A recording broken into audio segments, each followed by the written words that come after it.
I have a young son, and that means that Superman is quite popular in our house. The phrase, "Is it a bird? Is it a plane?" gets used quite a lot. And it was used the morning that this car arrived. I mean, exactly what is the Mercedes GLA? Is it an SUV or is it a hatch? Well, it depends on who you talk to. Mercedes would like you to think of the GLA as a small SUV. I'm afraid I disagree. I think it's a hatchback. Don't get too carried away by the good ground clearance because it's actually shorter than a Vauxhall Astra, and it's positively dwarfed by its rival, the Audi Q3. And more to the point, it looks like a hatchback. So let's talk about the interior, something that I think so many manufacturers stick in as an afterthought. You know, it drives me mad. This is where we sit all the time. Put a bit of thought into it. Thankfully, Mercedes do share those sentiments, and as a result, it's a very nice place to be. You'll probably recognise lots of the bits and pieces in here from other Mercedes models, but you know, I don't think it's a bad thing for that. This screen in the middle divides opinion, but I actually do like it. I think it's in a really handy position, and I find the whole system very intuitive to use.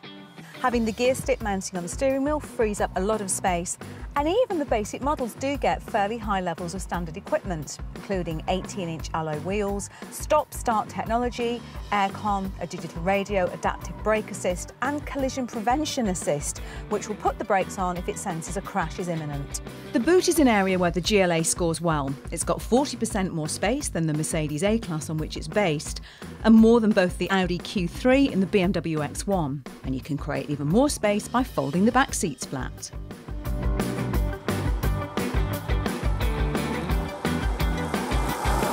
So this is the 220 CDI, which is likely to be the best-selling model. Now it comes with a 7-speed automatic gearbox, which is standard on all but the very basic car. The gear changing is really smooth, and the ride quality, I've got to say, is pretty good. There's no doubt that the extra height and those bigger tyres help it to soak up any lumps and bumps in the road. And when you add to that the extra 4x4 grip that you get on this model, you really do get some pretty good road holding ability.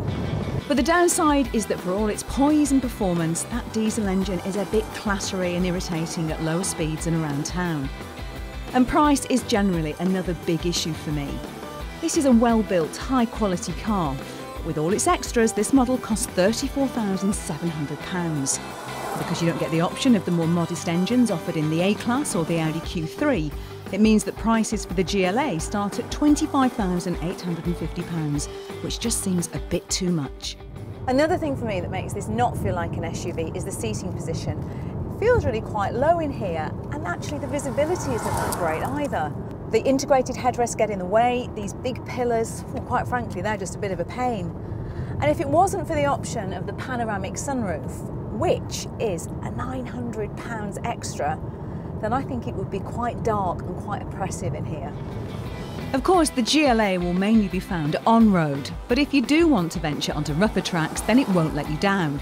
But don't be fooled into thinking that it has much in the way of true off-road capabilities. And in the back, you get yet another reminder that this isn't a true SUV. Space in here is okay, but it's not brilliant compared to its rivals. And it isn't really a great seating position for little passengers. The window is quite narrow, the integrated headroom means that sadly, they don't get much of a view. And that brings me back to what I said at the beginning.